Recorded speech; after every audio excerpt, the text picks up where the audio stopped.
बड'लेण्ड रादाब नायगिरि बयनिसिमबो फुंबिलिनि गोजोन हामलायथि बावहरबाय। दिनै 23 फेब्रुआरि 2025 इं मायथाइनि सानसेनि फान्जामुथियाव थानाय राशिफोरखौ फरायथिनो लाबाय। मेष राशि, गोसोखौ गाज्रि मोनगोन, उसुखुथु जागोन, रां रुफा खहा जागोन।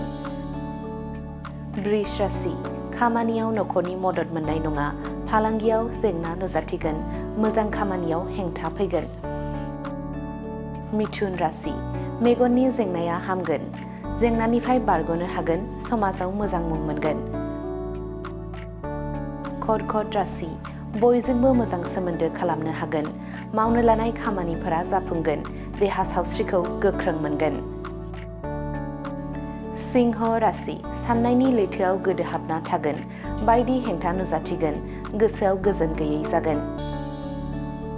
कन्या राशि, मुलाम्फा खालामना लानो हागोन, नाथाय नखराव जेंना फैनो हागौ, नांलाय खमलायजों साना बारलांगोन। तुला राशि, रां रुफा आरजिनायाव जाफुंसार जागोन, सिखिरि सुबुंनि नोजोराव गोग्लैगोन, थांखि लानायाव जाफुंगोन। वृश्चिक राशि, फैमालनि सान, गोसोआव दुखु मोनगोन, गोसो हमथाना थानो हानांगोन।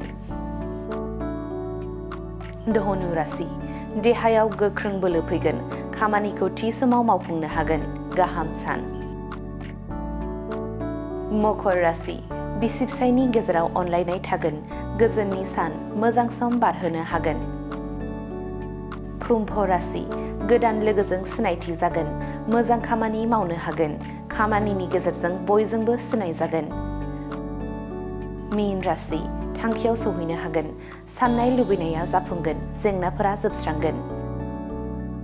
दिनैनि राशि फरायथिनाया एसेनोसै। बेजों लोगोसेनो दिनैनि साना बुहुमनि साफ्रोमबो सुबुंफोरनि थाखाय गाहाम जाथों, बेनि थाखाय बड'लेण्ड रादाब नखरनि जानानै इसोरनि खाथियाव आरज गाबनाय थाबाय। गोजोन्थों।